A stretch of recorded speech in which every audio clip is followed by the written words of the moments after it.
Assalamualaikum warahmatullahi wabarakatuh. Perkenalkan nama saya Delila Fitri Harahap, SNM. Saya adalah dosen Fakultas Ekonomi Program Studi Manajemen. Konsentrasi saya adalah manajemen pemasaran. Saat ini saya sedang mengikuti sertifikasi dosen gelombang 4 tahun 2021. Kali ini saya ingin menjelaskan mata kuliah yang saya ampuh. Salah satunya adalah entrepreneurship. Kenapa entrepreneurship? Karena mata kuliah ini merupakan mata kuliah wajib di universitas maupun fakultas.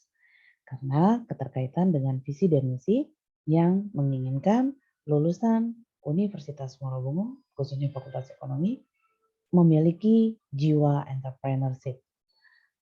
Adapun rencana perkuliahan untuk semester ini atau semester genap ini diantaranya adalah diharapkan mahasiswa memiliki kemampuan akhir, mampu menjelaskan dampak krisis global terhadap tingkat pengangguran terdidik, dapat menjelaskan tujuan kewirausahaan, dapat menjelaskan tentang manfaat kewirausahaan bagi negara, mahasiswa dan lingkungannya, dan dapat menjelaskan bahwa entrepreneurship bukan sekedar tren, tetapi telah menjadi kebutuhan mahasiswa untuk meraih sukses. Pokok bahasan dan subpokok bahasan itu dalam mengenal kewirausahaan, perspektif kewirausahaan, tujuan dan manfaat kewirausahaan, memasuki era ekonomi berbasis kewirausahaan. Metode pembelajaran menggunakan ceramah, diskusi, presentasi. Medianya adalah teks presentasi. Sedangkan deskripsi tugas adalah tanya jawab. Di pertemuan kedua, kemampuan akhir yang diharapkan adalah mahasiswa dapat menjelaskan perkembangan entrepreneurship, dapat menjelaskan perbedaan antara pekerjaan dan pengusaha dan kerjasama, dapat menjelaskan faktor-faktor keberhasilan dan kegagalan usaha. Pokok bahasan dan subpokok bahasan adalah landscape kewirausahaan, spirit of entrepreneurship, the key of entrepreneurship, faktor kegagalan dan kewirausahaan. Untuk metode pembelajaran masih sama, ceramah, diskusi, presentasi, dan yang beda adalah deskripsi tugasnya adalah ada kuis dan tanya jawab. Minggu ketiga diharapkan mampu menjelaskan transformasi pola pikir, paradigma, visi, sikap, dan perilaku. Mampu menjelaskan alasan enggan menjadi entrepreneur dan mitos-mitos yang salah. Mampu menjelaskan modal dan jenis-jenis yang dapat dimanfaatkan. Transformasi kewirausahaan ini adalah bentuk sub pokoknya. Faktor yang mendukung kewirausaha menjadi wirausaha yang cerdas. Ini metode pembelajaran juga menggunakan ceramah, diskusi, dan presentasi. Untuk media, kami menggunakan teks, presentasi, dan web. Sedangkan deskripsi tugasnya adalah kuis, tanya jawab, dan penyelesaian soal. Minggu keempat. Diharapkan mampu mempelajari teori kreativitas dan prinsip-prinsip sebagai dasar pemikiran kreatif. Mampu menjelaskan kreativitas sebagai kunci sukses dan cerdas dalam berbisnis. Mampu menjelaskan apa itu motivasi, apa itu inovasi, dan pemecahan masalah kreatif.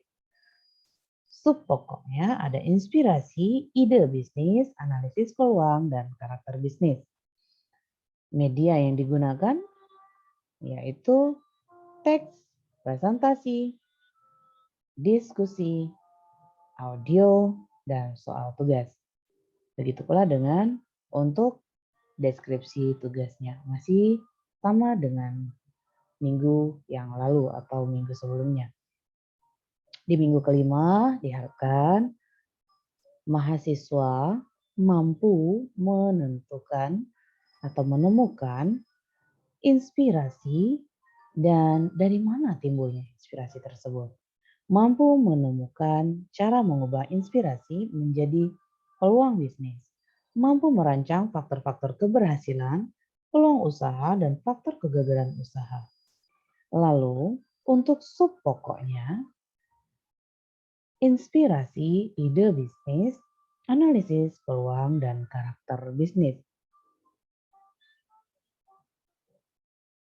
Untuk minggu ke-6 diharapkan mampu mengenal sikap dan perilaku wirausahawan yang sukses. Mampu menjelaskan bagaimana bekerja yang efektif dan efisien. Mampu mengenal pentingnya sikap pantang menyerah dalam bisnis. Pokoknya dalam manajemen resiko. Sikap dan perilaku kewirausahaan yang sukses. Sikap perilaku kerja prestatif, semangat wirausaha, kepemimpinan, kompetensi, dan komitmen. Media yang digunakan, teks, presentasi, animasi, dan audio. Nah, sedangkan tugasnya adalah memperhatikan dan membuat daftar pertanyaan. Di minggu ke-7, diharapkan mahasiswa mampu mempelajari masalah, cara merumuskan, mengidentifikasi, dan memecahkan masalah. Mampu menerangkan perihal resiko, faktor penyebabnya, jenis-jenis, serta cara mengidentifikasi dan mengatasi resiko.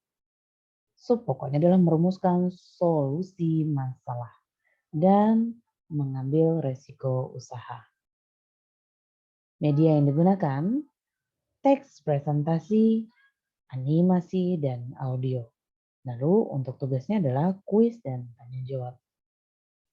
Di minggu ke-8 kita akan melakukan mid semester atau ujian tengah semester.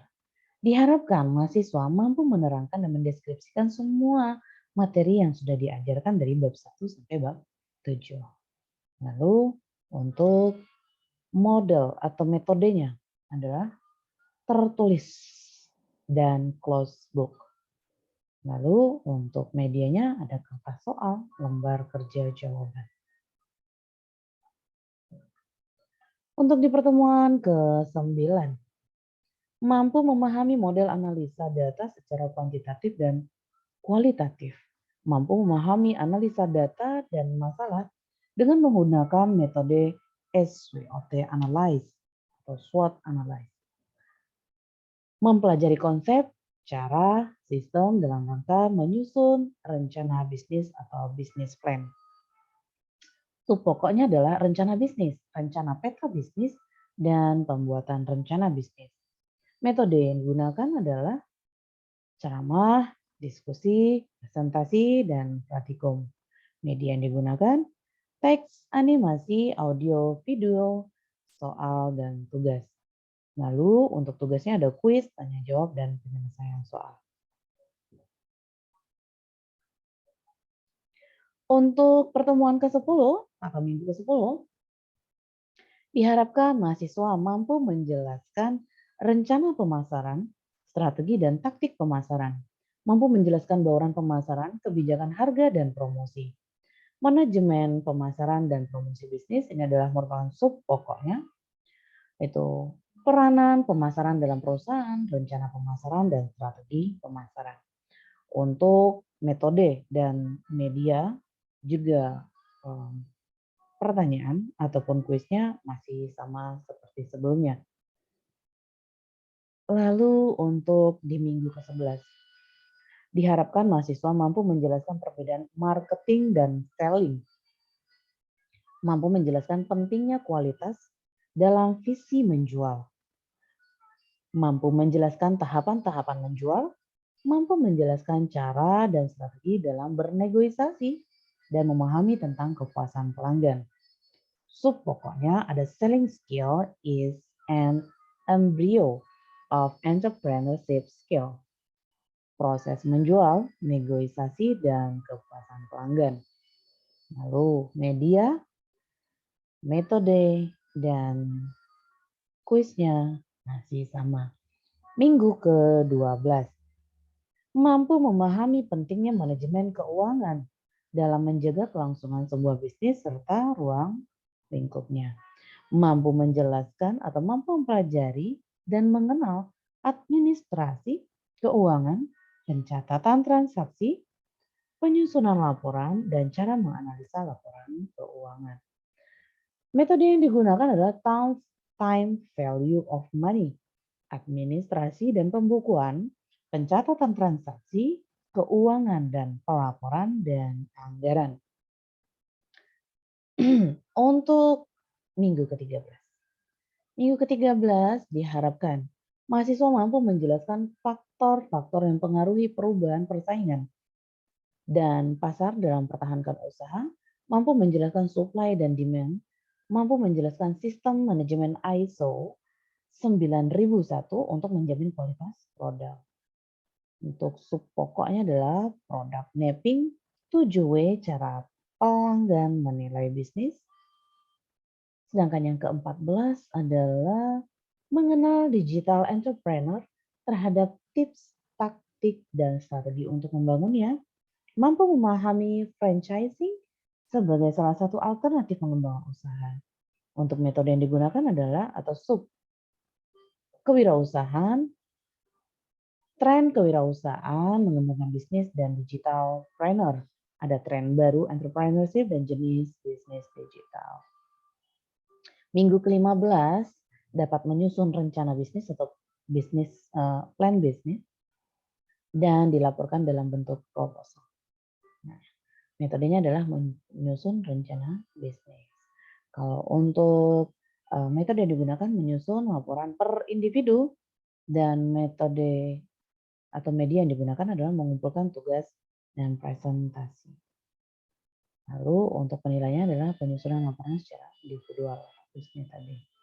Nah, di minggu ke-16 mampu mengevaluasi dan menganalisis kewirausahaan. Nah, ini pokoknya adalah ujian akhir semester. Metodenya tertulis ujian open book dan dilengkapi dengan proposal rencana bisnis. Untuk media, kertas soal, dan lembar jawaban kerja. Tentunya sebelum melakukan perkuliahan, kami melakukan fakta integritas terhadap mahasiswa dan dosen, melakukan kesepakatan-kesepakatan yang berhubungan dengan teknis dalam perkuliahan, semisal untuk keterlambatan. Masuk di jam 8, maka yang bisa ditolerir keterlambatan adalah 15 menit. Lalu untuk mata kuliah pengganti, kami melakukan konfirmasi terlebih dahulu untuk melakukan kuliah tambahan.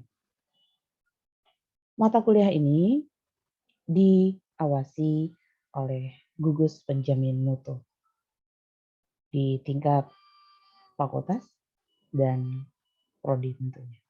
Di bawah naungan dekan Fakultas Ekonomi. Demikian mata kuliah ataupun RPS yang bisa saya jelaskan dalam mata kuliah entrepreneurship. Saya akhiri. Assalamualaikum warahmatullahi wabarakatuh.